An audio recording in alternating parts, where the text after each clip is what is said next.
Manwat road railway gate दुरुस्तीसाठी अचानक बंद। ऐन लग्नसराईत प्रवाशांचे हाल। उड्डाण पुलावरून बस सेवा वळवली। रखरखत्या उन्हात प्रवाशांची गैरसोय। मानवत रोड येथील रेल्वे रुळाच्या देखभाल व दुरुस्तीचे काम हाती घेण्यात आल्यामुळे दिनांक 30 एप्रिल ते 1 मे रोजी सलग 2 दिवस रेल्वे गेट अचानक बंद ठेवण्यात आले। दररोज 2 ते 3 तास गेट बंद राहिल्याने वाहनधारकांसह प्रवाशांची मोठी कोंडी झाली।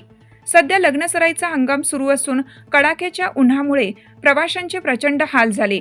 रेल्वे प्रशासनाकडून तातडीने दुरुस्तीचे काम सुरू करण्यात आलं होतं, मात्र याबाबत कोणतीही पूर्वसूचना देण्यात न आल्याने अनेक प्रवाशांना रेल्वे फाटकाजवळ ताटकळत उभे राहावे लागले। 30 एप्रिल रोजी दुपारी काही तास गेट बंद ठेवण्यात आल्यानंतर 1 मे रोजीही हीच परिस्थिती कायम राहिली। रेल्वे गेट बंद असल्याने एसटी महामंडळाच्या बस सेवेवरही परिणाम झाला। प्रवाशांची गैरसोय टाळण्यासाठी बस सेवा उड्डाण पुलावरून वळवण्यात आली।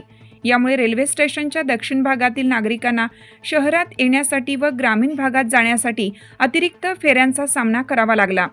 तसेच रिक्षा व खासगी वाहनांची मोठी गर्दी या परिसरात पाहायला मिळाली। सध्या लग्नसराईचे मुहूर्त मोठ्या प्रमाणात सुरू झाले आहेत। त्यातच मराठवाड्यात तापमान 40 अंशाच्या वर गेल्याने प्रवाशांची अवस्था बिकट झाली। अचानक गेट बंद झाल्यामुळे लग्नाची वऱ्हाड घेऊन जाणाऱ्या वाहनांना तासनतास थांबावे लागले।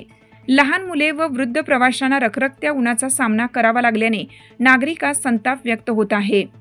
प्रवाशांची प्रतिक्रिया। रेल्वे प्रशासनाने अशा कामांची पूर्वसूचना देणं अत्यंत गरजेचं आहे।